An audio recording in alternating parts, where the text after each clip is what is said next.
Estoy aquí sentada en un banco cerca del centro de mayores porque dentro de un ratito se va a producir pues una charla para informar a los pensionistas. ¿Y quién mejor para informarle que Miguel Jurado, que es secretario de organización del Sindicato de Pensionistas de Comisiones Obreras de Sevilla? ¿Qué tal, Miguel? Buenos días. Hola, buenos días.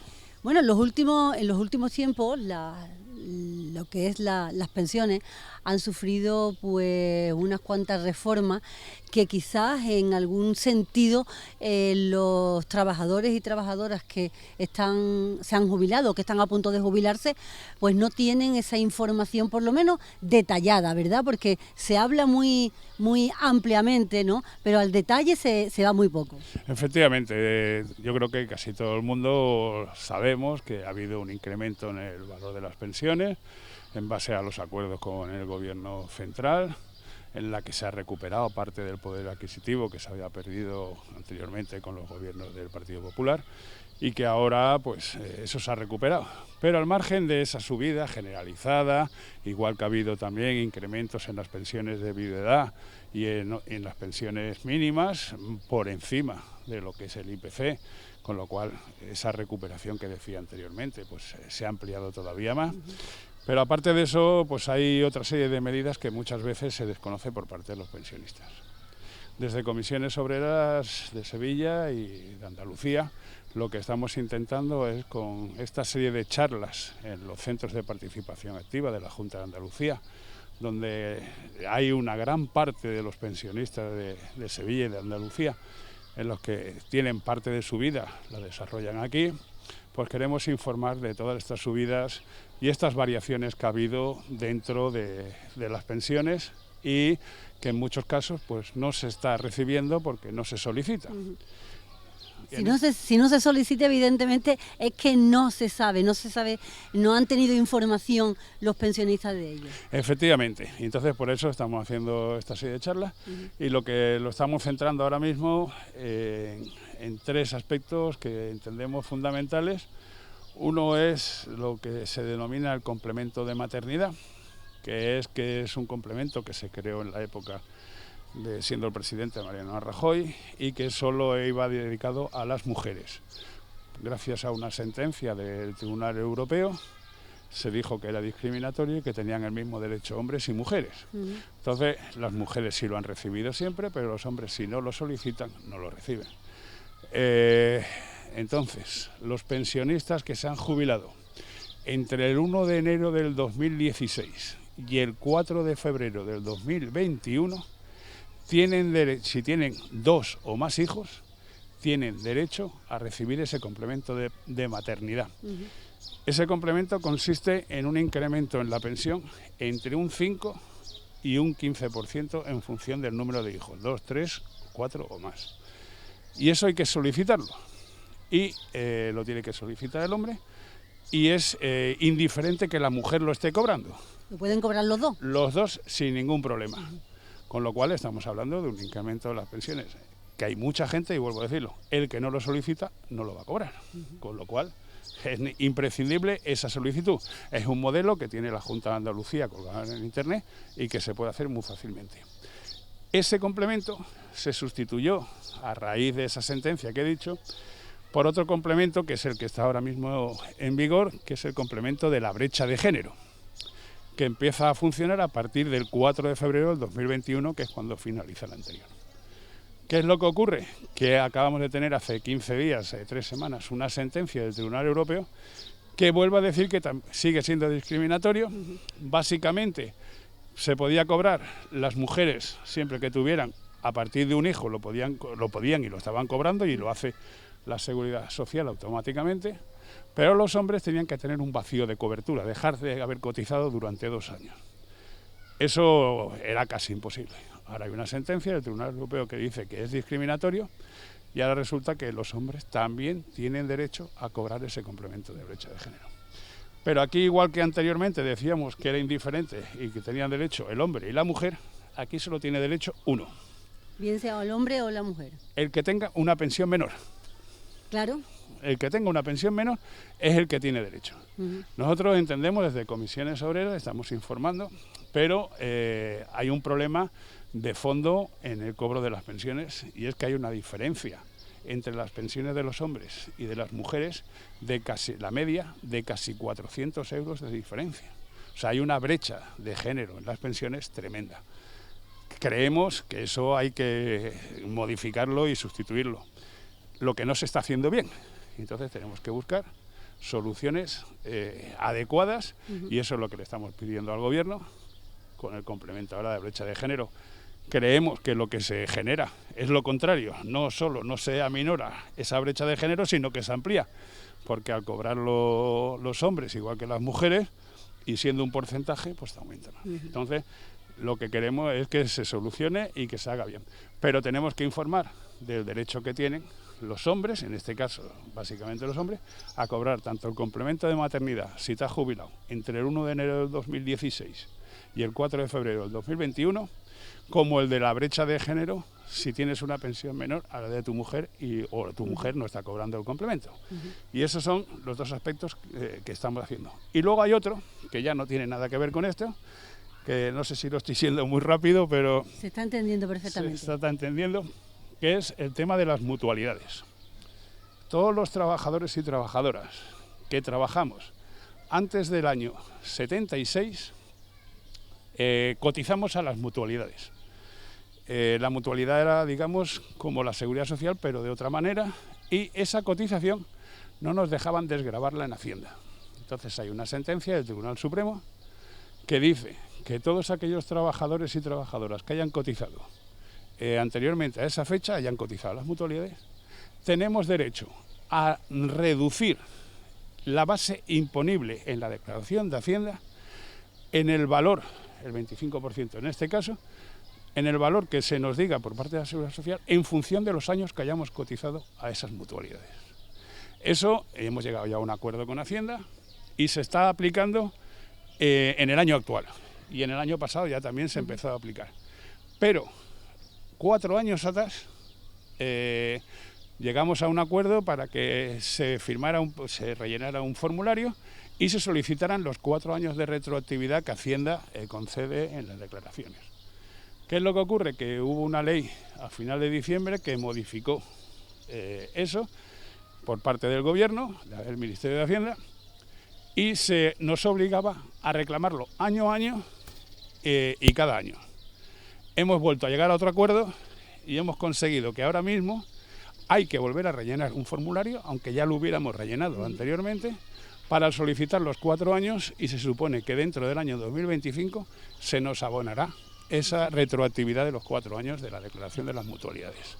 Y eso también pues hay que solicitarlo, si no se pierde.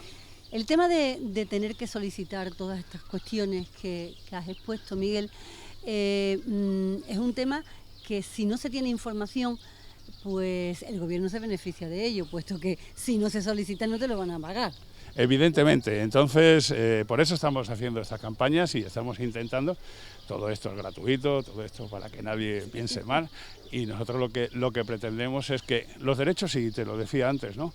Hay cosas con las que a lo mejor no estamos muy de acuerdo, ¿no? El complemento de maternidad, la brecha de género, lo que hacíamos es ampliar algo que estamos en contra, que lo que queremos es que eliminar esa diferencia entre hombres y mujeres. Pero es un derecho que tienen los hombres y que nosotros entendemos que como sindicato tenemos la obligación de contarlo y de informar a todo el mundo para que ese derecho se pueda ejercer y podamos cumplir con algo que es nuestro y que nos lo tienen que dar. Miguel, estamos hartos de escuchar, ¿no?, que la bolsa de las pensiones va a reventar, que va a explotar la bolsa de las pensiones, que no va a haber pensiones en un futuro para los futuros pensionistas. Eso ya es un bombardeo tremendo, ¿no? ¿Realmente existe esa posibilidad? Vamos a ver, después de las últimas modificaciones que se han hecho en el sistema de pensiones, esa posibilidad se ha alejado muchísimo, por no decir que se ha dejado prácticamente imposible. Pero bueno, aquí nunca puedes decir imposible porque las cosas van cambiando, ¿no? Pero es verdad que ahora mismo el sistema de pensiones no tiene un problema, como mínimo, acuciante.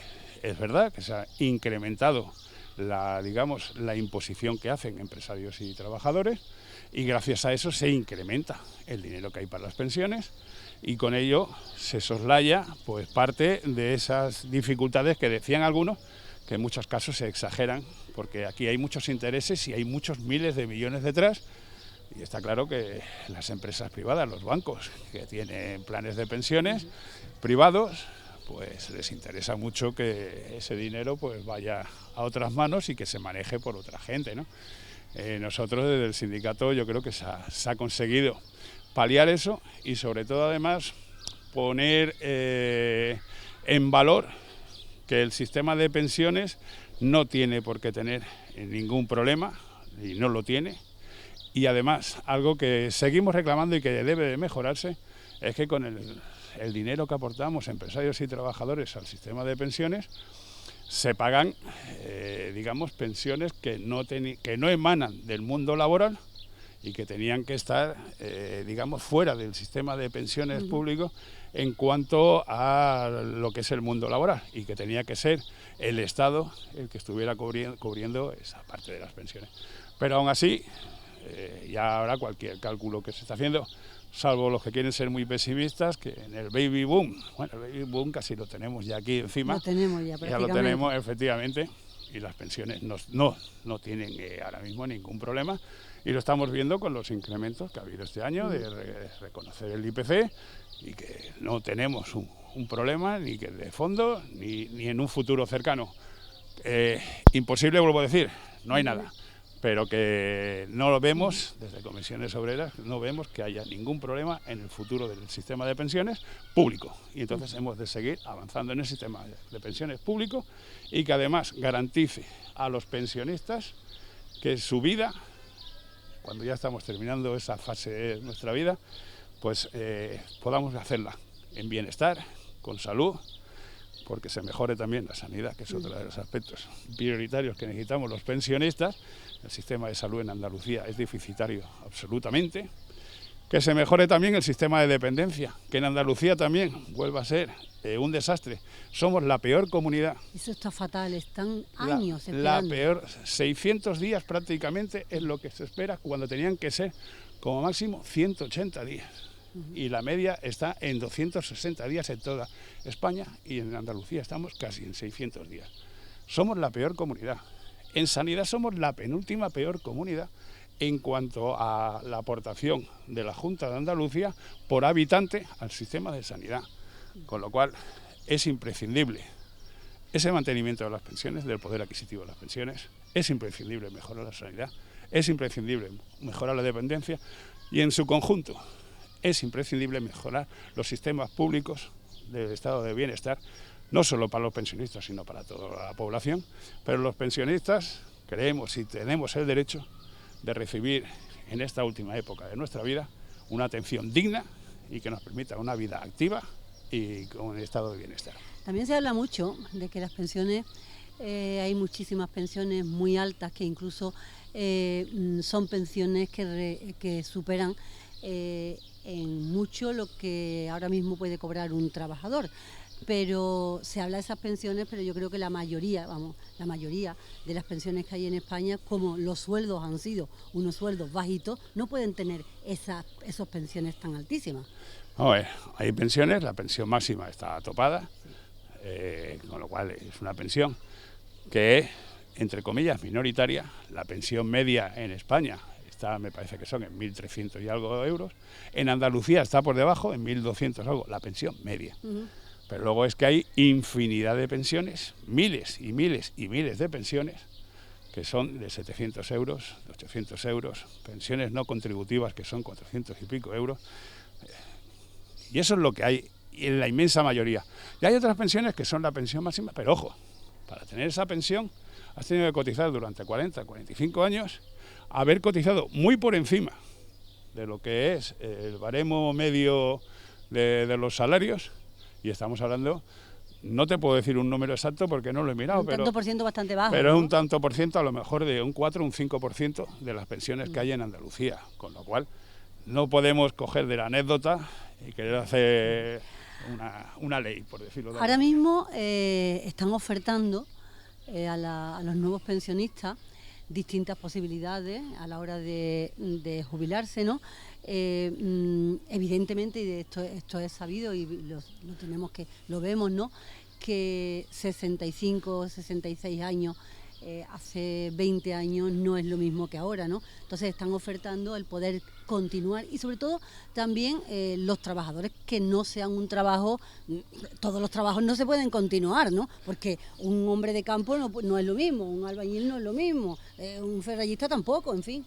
Efectivamente, entonces una cosa es que determinadas profesiones en determinados sectores pues se puedan replantear el continuar su vida laboral durante unos años para mejorar todavía su pensión, porque como decía antes, para cobrar la pensión máxima que estábamos hablando, necesitas tener una serie de requisitos que hay poca gente que los pueda cumplir, y más a partir de determinada fecha que antes empezábamos a trabajar con 14 años, ahora ya hay poca gente que esté en el mundo laboral. Cuesta trabajo lo mínimo. Efectivamente.